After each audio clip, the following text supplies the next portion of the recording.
Hello, जय हिंद, नमस्कार दोस्तों। आप सभी का स्वागत है आपके अपने YouTube channel mission target classes में। आज के इस क्लास में हम आरआरबी एनटीपीसी सीबीटी 1 एग्जाम 2025 के लिए बहुत ही इम्पोर्टेंट क्वेश्चन पेपर लेकर आए हैं। और मेरे भाई इस क्वेश्चन पेपर के अंदर हमने उन्हीं क्वेश्चनों को कवर किया है जो क्वेश्चन आपके आरआरबी एनटीपीसी सीबीटी 1 एग्जाम 2025 के लिए इम्पोर्टेंट रहेंगे। और जिन भी अभ्यर्थियों का एग्जाम 15 जून या 15 जून के बाद में होने वाला है वो सभी अभ्यर्थी एक बार इस क्वेश्चन पेपर को एग्जाम के अंदर जरूर देख कर जाएं, क्योंकि इस क्वेश्चन पेपर के अंदर हमने रामबाण क्वेश्चनों को कवर किया है। और यदि आप हमारे इस यूट्यूब चैनल से पहली बार जुड़े हैं तो इस यूट्यूब चैनल को कर लीजिए सब्सक्राइब और बेल आइकन को प्रेस करना, ताकि ऐसी शानदार क्लास का नोटिफिकेशन आपको सबसे पहले देखने को मिले। तो चलिए शुरू करते हैं आज के इस क्वेश्चन पेपर को बिना देरी के। पहला प्रश्न है आप सभी के सामने। नीचे दिए गए प्रश्न में प्रश्न चिन्ह के स्थान पर आने वाली संख्या को ज्ञात करें। यानी कि पहला प्रश्न आप सभी के सामने नंबर एनालॉजी से संबंधित प्रश्न दिया गया है और आपसे पूछा गया है कि जिस प्रकार से 8 का संबंध है 32 के साथ में, उसी प्रकार से 14 का संबंध किस संख्या के साथ में होगा। तो मेरे भाई इस टाइप के प्रश्न को आप एग्जाम में देखते हैं फटाफट से कैसे सोल्व करेंगे। तो वो देखिए जब भी इस टाइप का प्रश्न आपको एग्जाम में दिया जाए तो आपको क्या करना है, सबसे पहले आपको यहां पर पता करना है कि यहां पर 8 का संबंध 32 के साथ में कैसे है। यानी कि जिस प्रकार से 8 से यहां पर 32 बना है, सेम उसी प्रकार से हम यहां पर बताएंगे कि 14 से इस प्रश्न चिन्ह के स्थान पर कौन सी संख्या आएगी। तो यहां पर देखिए 90% स्टूडेंट यहां पर बोलेंगे कि सर 8 से यहां पर 32 बन जाएगा कैसे। यदि हम क्या करें, इस 8 का मल्टीप्लाई कर दें हम 4 के साथ में, तो यहां पर बन जाएगा 8 चौक 32 और 32 यहां पर हमारे सामने दिया भी गया है। तो मेरे भाई यही सेम लॉजिक हम लगाएंगे किसके अंदर, 14 के अंदर है। तो यहां पर हम क्या करेंगे, 14 का मल्टीप्लाई भी कर देंगे किसके साथ में, 4 के साथ में। तो यहां पर बन जाएगा 14 चौक 56। अब हमें देखना है कि 56 किसी ऑप्शन में है। तो मेरे भाई ध्यान से देखिए किसी भी ऑप्शन के अंदर हमें 56 नहीं दिया गया है, यानी कि हम इस प्रश्न को इस लॉजिक के आधार पर सोल्व नहीं कर सकते हैं। तो ऐसी कंडीशन में हम क्या करेंगे, तो वो देखिए प्रश्न जब एक लॉजिक से सोल्व ना हो तो आपको क्या करना है, दूसरा लॉजिक लगाना है। अब मेरे भाई यहां पर ध्यान से देखिए इस प्रश्न को दूसरे लॉजिक के आधार पर कैसे सोल्व किया गया है। तो मेरे भाई हमें करना क्या है, सेम यहां पर पता करना है कि सबसे पहले 8 से यहां पर 32 कैसे बना है। तो मेरे भाई यहां पर 8 से यहां पर 32 बनाने के लिए क्या किया गया है, सबसे पहले यहां पर किया गया है इस 8 का स्क्वायर। 8 का स्क्वायर कितना होता है, तो मेरे भाई आप सभी को पता है 8 का स्क्वायर होता है 64, ठीक है। और यहां पर 64 से 32 बनाने के लिए क्या किया गया है, इस 64 को 2 से भाग किया गया है। यदि हम 64 को 2 से भाग कर देंगे तो यहां पर कितना बन जाएगा, यहां पर बन जाएगा 32। और ध्यान से देखिए 32 यहां पर आप सभी के सामने दिया गया है। अब मेरे भाई हम भी क्या काम करेंगे, यही सेम लॉजिक लगाएंगे इस 14 के अंदर है और इस 14 से इस प्रश्न चिन्ह की वैल्यू ज्ञात करेंगे। तो करेंगे क्या, सबसे पहले तो इस 14 का हम करेंगे स्क्वायर। 14 का स्क्वायर कितना होता है, तो मेरे भाई 14 का स्क्वायर होता है 196। अब हम क्या करेंगे, इस 196 को 2 से भाग कर देंगे। तो 196 को 2 से भाग कर देंगे तो यहां पर कितना बचेगा, यहां पर बनेगा 98, ठीक है। यानी कि इस प्रश्न चिन्ह के स्थान पर संख्या भरी जाएगी 98। और मेरे भाई ध्यान से देखिए 98 में दिया गया है ऑप्शन बी के अंदर है। तो पहले प्रश्न के अंदर ऑप्शन बी हो जाएगा सभी का करेक्ट आंसर है। तो उम्मीद करता हूं कि पहला प्रश्न आपको अच्छे से क्लियर हो गया होगा। और जब भी इस टाइप का प्रश्न आपको एग्जाम में दिया जाएगा तो फटाफट से सोल्व कर लेंगे, ठीक है। तो चलिए फिर अगला प्रश्न देखते हैं। दूसरा प्रश्न है आप सभी के सामने। नीचे दिए गए विकल्पों में से प्रश्न चिन्ह के स्थान पर आने वाले विकल्प का चयन करें। यानी कि हमसे पूछा गया है कि इन चारों विकल्पों में से किस विकल्प के अल्फाबेट लेटर इस प्रश्न चिन्ह के स्थान पर आएंगे। तो मेरे भाई इस टाइप के प्रश्न को आप एग्जाम में देखते ही फटाफट से कैसे सोल्व करेंगे, तो वो देखिए जब भी इस टाइप का प्रश्न आपको एग्जाम में दिया जाए तो आपको क्या करना है। सबसे पहले तो आपको यहां पर पता करना है कि ACEG से यहां पर IKMO कैसे लिखा गया है। यानी कि जिस प्रकार से ACEG से यहां पर IKMO लिखा गया है, सेम उसी प्रकार से हम यहां पर बताएंगे कि PRTV से इस प्रश्न चिन्ह के स्थान पर कौन से अल्फाबेट लेटर आएंगे। तो मेरे भाई इस टाइप के प्रश्न को एग्जाम में सोल्व करने का बहुत ही शानदार तरीका है। अब तरीका क्या है तो वो देखिए जब भी इस टाइप का प्रश्न आपको एग्जाम में दिया जाए तो आपको क्या करना है। सबसे पहले तो आप सभी के सामने जितने भी अल्फाबेट लेटर दिए गए हैं इन सभी का आपको कर लेना है नंबरिंग।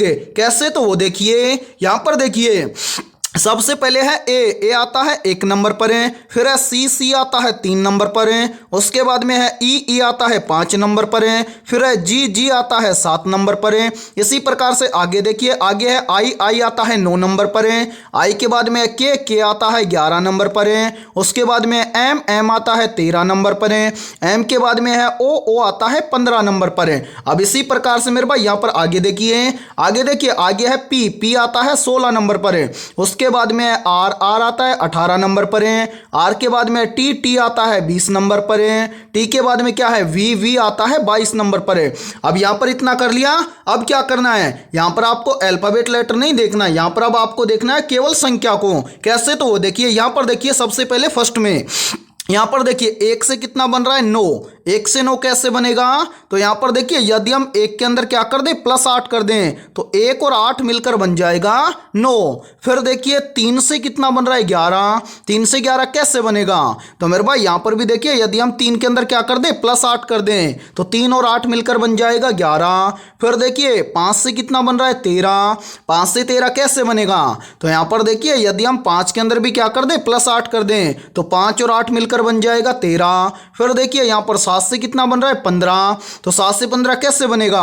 तो यहां पर भी देखिए यदि हम 7 के अंदर क्या कर दें +8 कर दें तो 7 और 8 मिलकर बन जाएगा 15। यानी कि यहां पर हुआ क्या है, जो यहां पर ये वाले अल्फाबेट लेटर दिए गए हैं इन सभी के अंदर +8 करके ये वाले अल्फाबेट लेटर लिखे गए हैं। अब हम भी क्या काम करेंगे, यहां पर जो ये वाले अल्फाबेट लेटर दिए गए हैं इन सभी के अंदर +8 करके जो अल्फाबेट लेटर आएंगे उन सभी को यहां पर भर देंगे।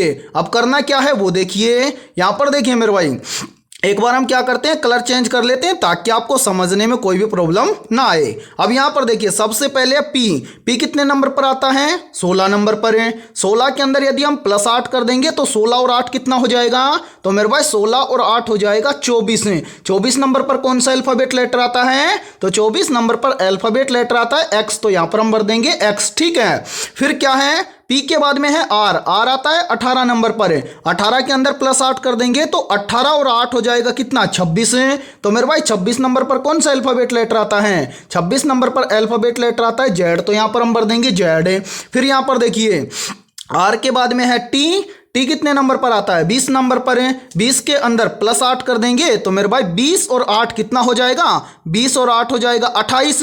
लेकिन अल्फाबेट लेटर होते हैं कितने 26 हैं, तो यहां पर हम क्या कर देंगे 28 के बना देंगे पार्ट। देखिए 26 लेटर तो होते हैं, 26 के अंदर +2 कर देंगे तो 26 और 2 हो जाएगा 28। अब 26 लेटर होते हैं, 26 को छोड़ दीजिए, यहां पर कितने लेटर हैं 2 नंबर पर कौन सा अल्फाबेट लेटर आता है 2 नंबर पर अल्फाबेट लेटर आता है बी, तो यहां पर हम भर देंगे बी, यानी कि 28 नंबर पर अल्फाबेट लेटर आएगा बी। ठीक है, इसी प्रकार से यहां पर देखिए टी के बाद में है वी आता है 22 नंबर पर है। 22 के अंदर भी +8 कर देंगे तो 22 और 8 हो जाएगा कितना 30 है। लेकिन अल्फाबेट लेटर होते हैं कितने 26 हैं, तो मेरे भाई यहां पर हम कर सकते हैं 26 + 4 हो जाएगा 30 है। 26 को छोड़ दीजिए, यहां पर कितना है 4 है। 4 नंबर पर कौन सा अल्फाबेट लेटर आता है 4 नंबर पर अल्फाबेट लेटर आता है डी, तो यहां पर हम भर देंगे डी, यानी कि 30 नंबर पर अल्फाबेट लेटर आएगा डी। यानी कि हम बोल सकते हैं कि PRTV इन सभी से इस प्रश्न चिन्ह के स्थान पर कौन से अल्फाबेट लेटर आएंगे, तो मेरे भाई प्रश्न चिन्ह के स्थान पर अल्फाबेट लेटर आएगा XZBD। अब हमें देखना है XZBD ये सभी अल्फाबेट लेटर में किस ऑप्शन के अंदर दिए गए हैं? तो मेरे भाई ध्यान से देखिए, ये सभी अल्फाबेट लेटर में दिए गए हैं ऑप्शन डी के अंदर है। तो दूसरे प्रश्न के अंदर ऑप्शन डी हो जाएगा सभी का करेक्ट आंसर है। तो उम्मीद करता हूं कि दूसरा प्रश्न भी आपको अच्छे से क्लियर हो गया होगा। और जब भी इस टाइप का प्रश्न आपको एग्जाम में दिया जाएगा तो फटाफट से सोल्व कर लेंगे, ठीक है। तो चलिए फिर अगला प्रश्न देखते हैं। तीसरा प्रश्न है आप सभी के सामने, नीचे दी गई श्रृंखला श्रेणी में प्रश्न चिन्ह के स्थान पर आने वाली संख्या को ज्ञात करें। यानी कि तीसरा प्रश्न आप सभी के सामने सीरीज से संबंधित प्रश्न दिया गया है और आपसे पूछा गया है कि इस सीरीज में इस प्रश्न चिन्ह के स्थान पर कौन सी संख्या आएगी। तो मेरे भाई सीरीज से संबंधित प्रश्न को आप एग्जाम में देखते हैं फटाफट से कैसे सोल्व करेंगे, तो वो देखिए आपको जब भी एग्जाम के अंदर सीरीज से संबंधित प्रश्न दिया जाए तो आपको क्या करना है, सबसे पहले आपको ये देखना है कि सीरीज में आपको क्या क्या दिया गया है। तो मेरे भाई यहाँ पर देखिए सीरीज में हमें दिया गया है सबसे पहले 2, उसके बाद में 10, 10 के बाद में 40, 40 के बाद में 120, 120 के बाद में 240 और 240 के बाद में हमसे पूछा गया है कि इस प्रश्न चिन्ह के स्थान पर कौन सी संख्या आएगी। तो मेरे भाई यहाँ पर ध्यान से देखिए इस सीरीज को किस लॉजिक के आधार पर सोल्व किया गया है। तो यहां पर ध्यान से देखिए सीरीज में दिया गया है सबसे पहले 2 से कितना बन रहा है 10 है। तो मेरे भाई 2 से 10 कैसे बनेगा, तो यहां पर देखिए यदि हम इस 2 का क्या कर दें 5 के साथ में गुणा कर दें तो यहां पर बन जाएगा 5 दूना के 10। फिर देखिए 10 से कितना बन रहा है 40 है, तो 10 से 40 कैसे बनेगा। तो मेरे भाई यहां पर देखिए यदि हम 10 का क्या कर दें 4 के साथ में गुणा कर दें तो यहां पर बन जाएगा 10 चौके 40 है। फिर देखिए 40 से कितना बन रहा है 120 है, तो 40 से 120 कैसे बनेगा। तो यहां पर देखिए यदि हम 40 का क्या कर दें 3 के साथ में गुणा कर दें तो यहां पर बन जाएगा 120 है। फिर देखिए 120 से कितना बन रहा है 240 है, तो मेरे भाई 120 से 240 कैसे बनेगा। तो यहां पर देखिए यदि हम 120 का क्या कर दें 2 के साथ में गुणा कर दें तो यहां पर बन जाएगा 240 है। अब इसी प्रकार से हमें क्या करना है 240 से इस प्रश्न चिन्ह की वैल्यू ज्ञात करनी है। तो मेरे भाई यहां पर देखिए प्रश्न चिन्ह की वैल्यू ज्ञात करने से पहले आपको क्या करना है, नीचे जितनी भी संख्याएं आई हैं इन सभी संख्याओं को ध्यान से देखना है और पता लगाना है कि यहां पर हुआ क्या है। तो मेरे भाई यहां पर देखिए सबसे पहले क्या हुआ है गुणा 5 के साथ में, फिर क्या हुआ है अगली संख्या का गुणा 4 के साथ में, फिर उसके बाद में क्या हुआ है अगली संख्या का गुणा हुआ है 3 के साथ में, फिर उससे अगली संख्या का गुणा हुआ है 2 के साथ में। यानी कि यहाँ पर संख्या चल रही है कंटिन्यू। देखिए पहले गुणा 5 के साथ में, उसके बाद में गुणा 4 के साथ में, उसके बाद में गुणा 3 के साथ में, उसके बाद में गुणा 2 के साथ में। अब 2 के बाद में क्या आएगा 1 आएगा। तो मेरे भाई 240 का हम क्या कर देंगे 1 के साथ में गुणा कर देंगे तो इस प्रश्न चिन्ह की वैल्यू ज्ञात हो जाएगी।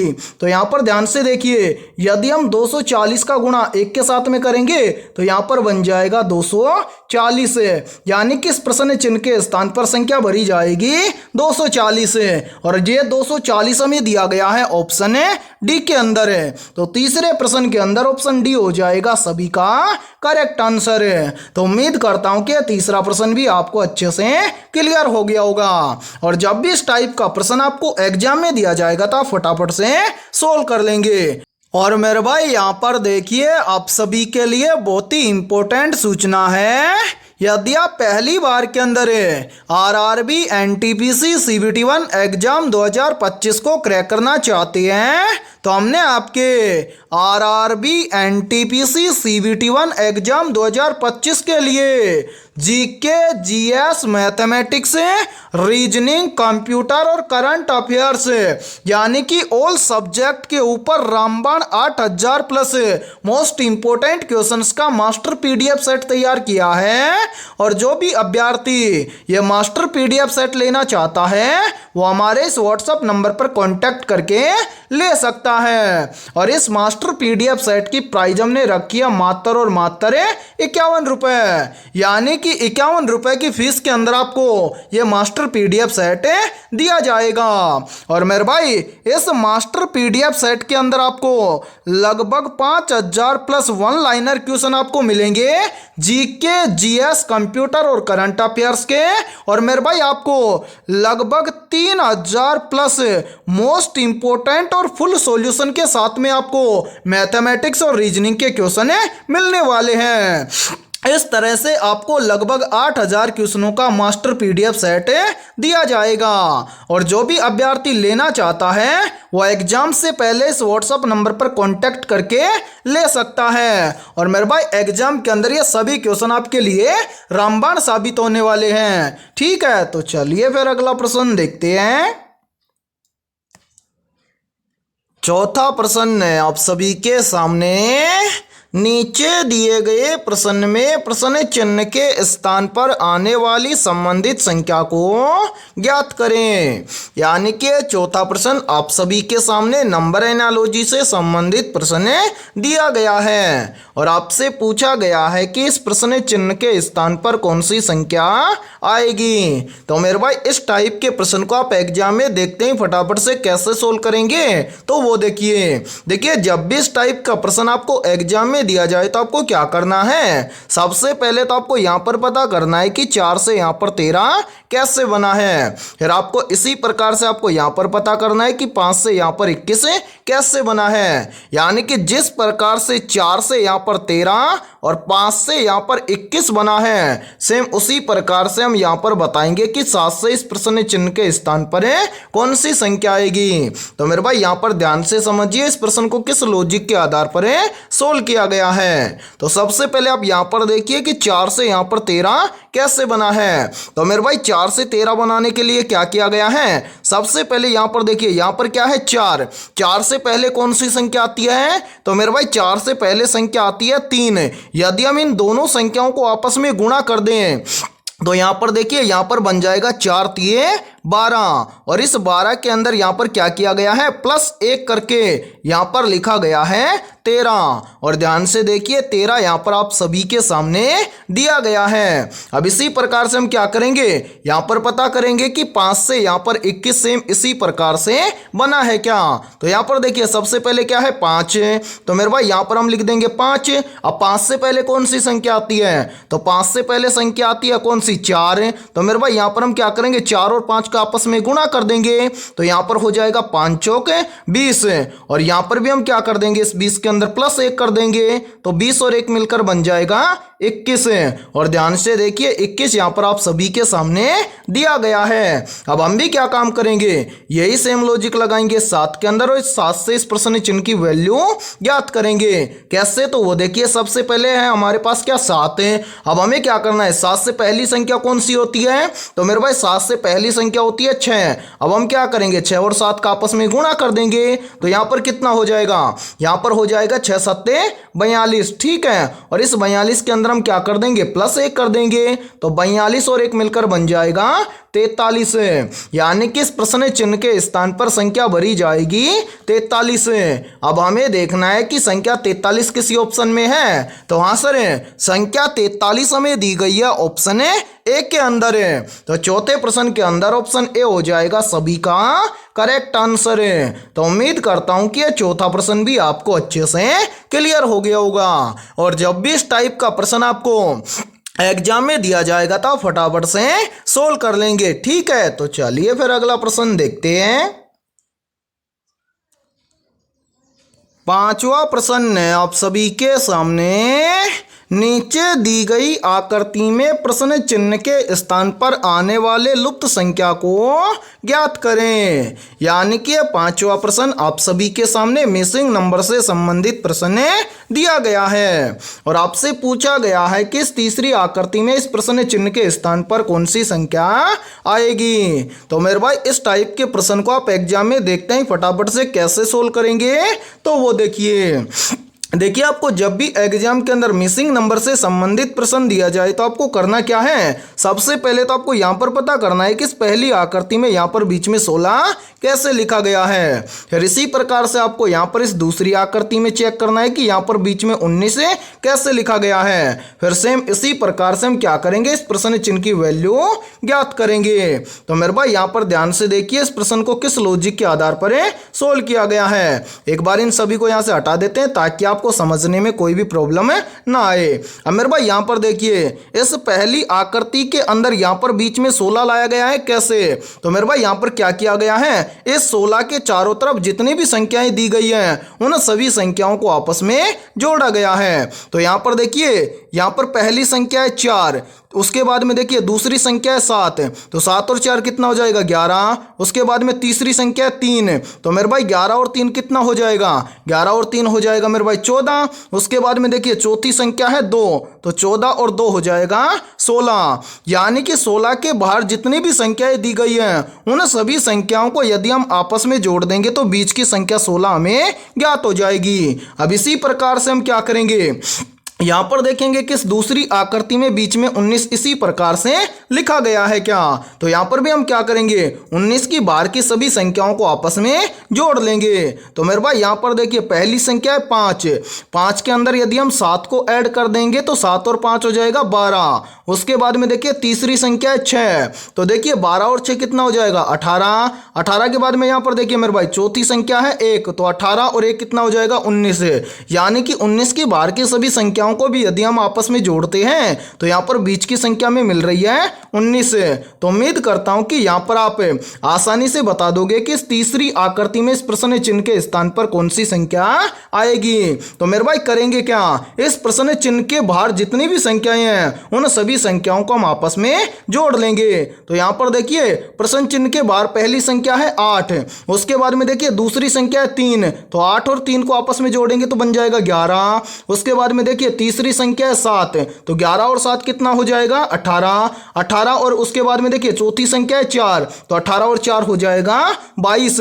यानी कि इस तीसरी आकृति में प्रश्न चिन्ह के स्थान पर संख्या भरी जाएगी 22।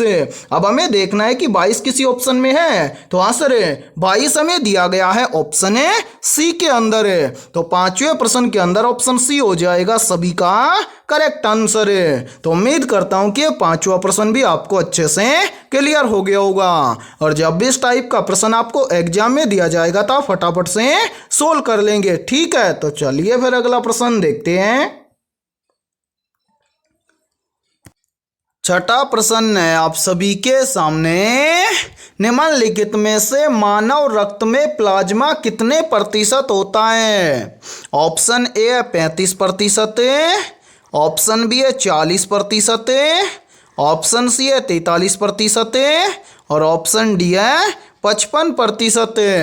तो यहाँ पर देखिए इन चारों में से करेक्ट आंसर हो जाएगा सभी का ऑप्शन है डी, यानी कि मानव रक्त में प्लाज्मा 55% होता है। तो छठे प्रश्न के अंदर करेक्ट आंसर हो जाएगा सभी का ऑप्शन है डी। तो चलिए फिर अगला प्रश्न देखते हैं। सातवां प्रश्न है आप सभी के सामने, निम्न में से सुशील कुमार किस खेल से संबंधित है। तो यहाँ पर देखिए इन चारों में से करेक्ट आंसर हो जाएगा सभी का ऑप्शन है सी, यानी कि सुशील कुमार कुश्ती खेल से संबंधित है। तो सातवें प्रश्न के अंदर करेक्ट आंसर हो जाएगा सभी का ऑप्शन है सी। तो चलिए फिर अगला प्रश्न देखते हैं। आठवां प्रश्न है आप सभी के सामने, निम्नलिखित में से पिट्यूटरी ग्रंथि कहाँ स्थित होती है।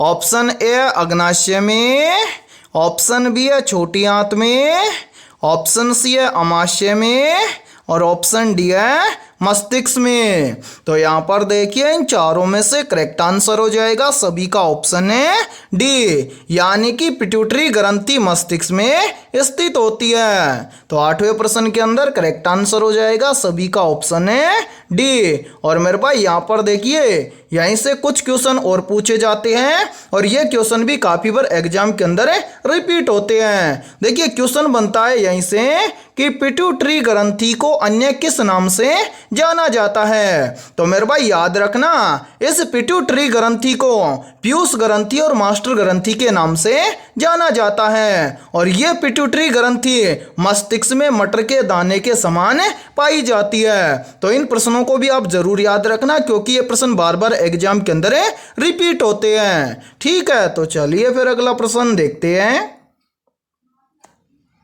नौवां प्रश्न है आप सभी के सामने, इस्पात के गोले में पदार्थ की मात्रा उसका क्या होता है। मेरे भाई ये प्रश्न आरआरबी ग्रुप डी एग्जाम 2018 के अंदर पूछा गया प्रश्न है। प्रश्न पूछा गया था कि इस्पात के गोले में पदार्थ की मात्रा उसका क्या होता है। तो मेरे भाई यहाँ पर देखिए इन चारों में से करेक्ट आंसर हो जाएगा सभी का ऑप्शन है बी, यानी कि इस्पात के गोले में पदार्थ की मात्रा उसका द्रव्यमान होता है। तो 9वें प्रश्न के अंदर करेक्ट आंसर हो जाएगा सभी का ऑप्शन है बी। और मेरे भाई हमने इस क्लास के अंदर बहुत ही इंपॉर्टेंट क्वेश्चनों को कवर किया है, इसलिए सभी को इस क्लास के अंदर एंड तक बने रहना है। ठीक है, तो चलिए फिर अगला प्रश्न देखते हैं।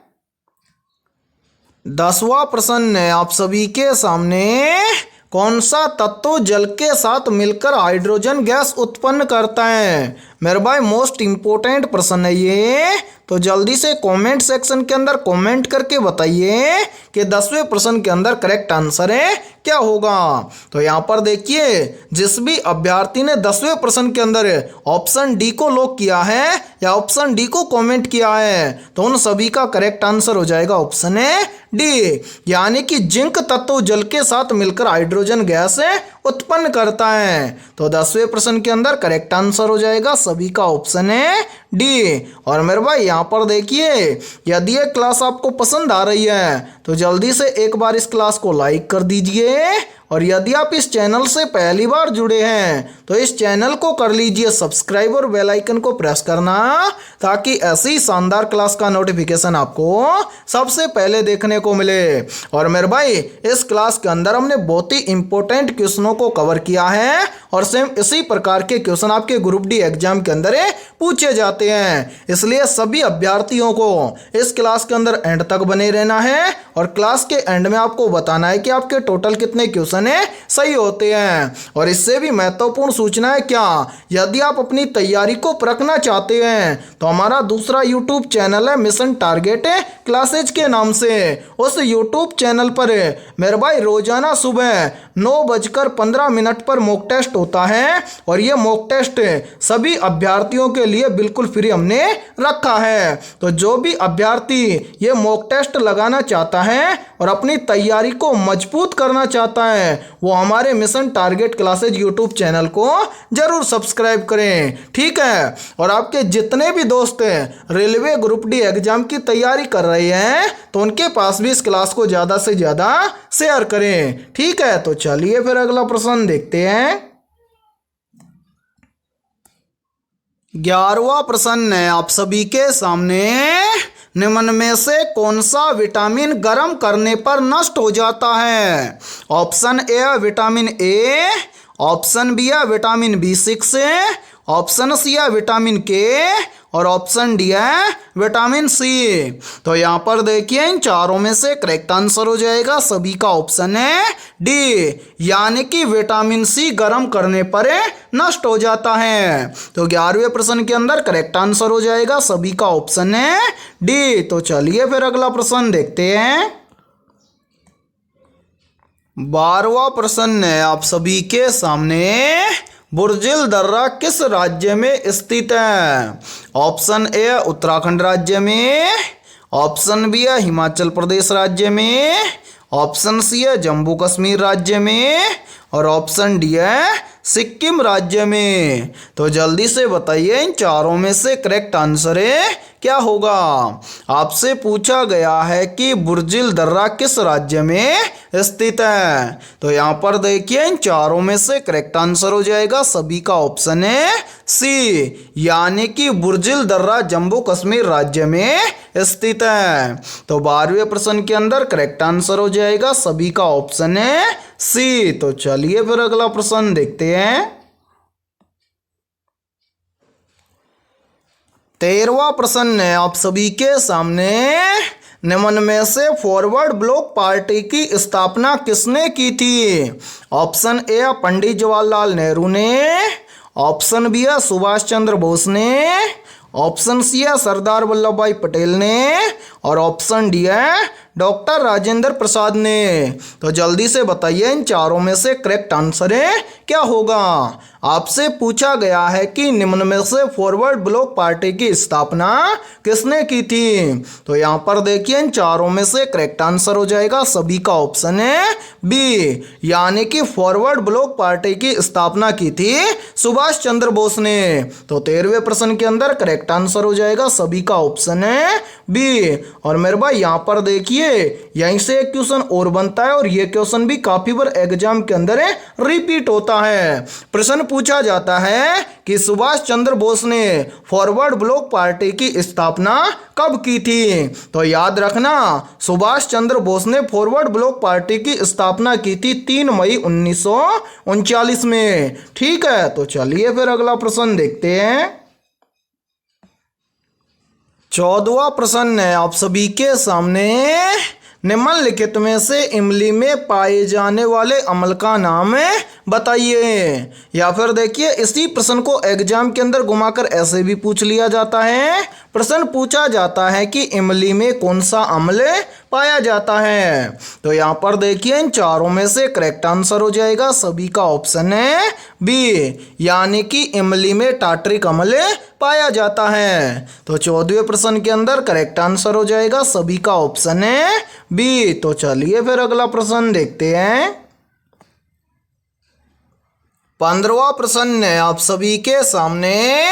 दारुओं में दाब का सिद्धांत किसने दिया था। तो यहाँ पर देखिए इन चारों में से करेक्ट आंसर हो जाएगा सभी का ऑप्शन है ए, यानी कि द्रव्यों में दाब का सिद्धांत दिया था वैज्ञानिक पास्कल ने। तो 15वें प्रश्न के अंदर करेक्ट आंसर हो जाएगा सभी का ऑप्शन है ए। तो चलिए फिर अगला प्रश्न देखते हैं। 16वां प्रश्न है आप सभी के सामने। निम्नलिखित में से कैंडेला किसका मात्रक है।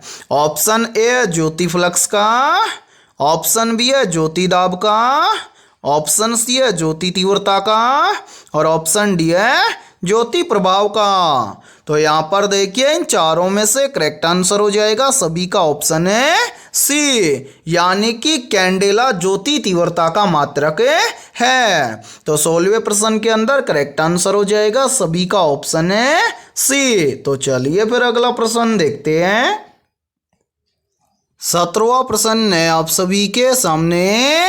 निम्न में से श्रीलंका में कौन सी जनजाति पाई जाती है। तो यहाँ पर देखिए इन चारों में से करेक्ट आंसर हो जाएगा सभी का ऑप्शन है ए, यानी कि सिंगली जनजाति श्रीलंका में पाई जाती है। तो 17वें प्रश्न के अंदर करेक्ट आंसर हो जाएगा सभी का ऑप्शन है ए। तो चलिए फिर अगला प्रश्न देखते हैं। 18वां प्रश्न है आप सभी के सामने। उच्चतम न्यायालय की स्थापना किस वर्ष हुई थी। ऑप्शन ए वर्ष 1949 में, ऑप्शन बी है वर्ष 1952 में, ऑप्शन सी है वर्ष 1950 में और ऑप्शन डी है वर्ष 1955 में। तो जल्दी से बताइए इन चारों में से करेक्ट आंसर क्या होगा। आपसे पूछा गया है कि उच्चतम न्यायालय की स्थापना किस वर्ष हुई थी।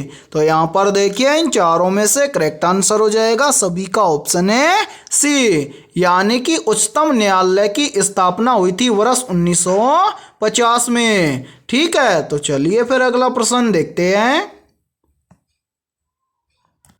19वां प्रश्न है आप सभी के सामने। राज राजा प्रथम किस वंश का प्रसिद्ध राजा था। तो यहाँ पर देखिए इन चारों में से करेक्ट आंसर हो जाएगा सभी का ऑप्शन है सी, यानी कि राज राजा प्रथम चोल वंश का प्रसिद्ध राजा था। ठीक है, और मेरे भाई यहाँ पर देखिए आप सभी के लिए बहुत ही इम्पोर्टेंट सूचना है। यदि आप पहली बार के अंदर आरआरबी एनटीपीसी सीबीटी 1 एग्जाम 2025 को क्रैक करना चाहते हैं तो हमने आपके आरआरबी एनटीपीसी CBT1 एग्जाम 2025 के लिए GK, GS, mathematics, reasoning, computer और करंट अफेयर्स यानी कि ऑल सब्जेक्ट के ऊपर रामबाण 8000 प्लस मोस्ट इंपोर्टेंट क्वेश्चंस का मास्टर पीडीएफ सेट तैयार किया है। और जो भी अभ्यर्थी ये मास्टर पीडीएफ सेट लेना चाहता है वो हमारे इस व्हाट्सएप नंबर पर कांटेक्ट करके ले सकता है। और इस मास्टर पीडीएफ सेट की प्राइस हमने रखी है मात्र और मात्र 51 रुपए, यानी कि 51 रुपए की फीस के अंदर आपको ये मास्टर पीडीएफ सेट दिया जाएगा। और मेरे भाई इस मास्टर पीडीएफ सेट के अंदर आपको लगभग 5000 प्लस वन लाइनर क्वेश्चन आपको मिलेंगे जीके, जीएस, कंप्यूटर और करंट अफेयर्स के। और मेरे भाई आपको लगभग 3000 प्लस मोस्ट इंपोर्टेंट और फुल सॉल्यूशन के साथ में आपको मैथमेटिक्स और रीजनिंग के क्वेश्चन मिलने वाले हैं। इस तरह से आपको लगभग 8000 क्वेश्चनों का मास्टर पीडीएफ सेट दिया जाएगा। और जो भी अभ्यर्थी लेना चाहता है वो एग्जाम से पहले इस व्हाट्सएप नंबर पर कांटेक्ट करके ले सकता है। और मेरे भाई एग्जाम के अंदर ये सभी क्वेश्चन आपके लिए रामबाण साबित होने वाले हैं। ठीक है, तो चलिए फिर अगला प्रश्न देखते हैं। 20वां प्रश्न है आप सभी के सामने। पेरियार वन्यजीव अभ्यारण्य कहाँ स्थित है? ऑप्शन ए है ओडिशा में, ऑप्शन बी है पश्चिम बंगाल में, ऑप्शन सी है मेघालय में और ऑप्शन डी है केरल में। तो यहाँ पर देखिए इन चारों में से करेक्ट आंसर हो जाएगा सभी का ऑप्शन है डी, यानी कि पेरियार वन्यजीव अभ्यारण्य केरल राज्य में स्थित है। तो 20वें प्रश्न के अंदर करेक्ट आंसर हो जाएगा सभी का ऑप्शन है डी। तो मेरे भाई आज के इस क्लास के अंदर इतना ही। यदि ये क्लास आपको पसंद आई है तो जल्दी से एक बार इस क्लास को लाइक कर दीजिए। और यदि आप हमारे इस YouTube चैनल से पहली बार जुड़े हैं तो हमारे इस YouTube चैनल को कर लीजिए सब्सक्राइब और बेल आइकन को प्रेस करना, ताकि ऐसी शानदार क्लास का नोटिफिकेशन आपको सबसे पहले देखने को मिले। और आज के इस क्लास के अंदर हमने 20 बहुत ही इंपॉर्टेंट क्वेश्चन करवाए हैं। तो इन 20 में से आपके कितने क्वेश्चन सही होते हैं सभी को कमेंट सेक्शन के अंदर कमेंट करके बताना है। और जिन भी अभ्यर्थियों के इन 20 में से लगभग 18 प्लस क्वेश्चन सही हुए हैं तो समझना उनकी तैयारी बेहतर है। तो फिर मिलते हैं ऐसे ही बेहतरीन क्वेश्चनों के साथ सुबह 7 बजे।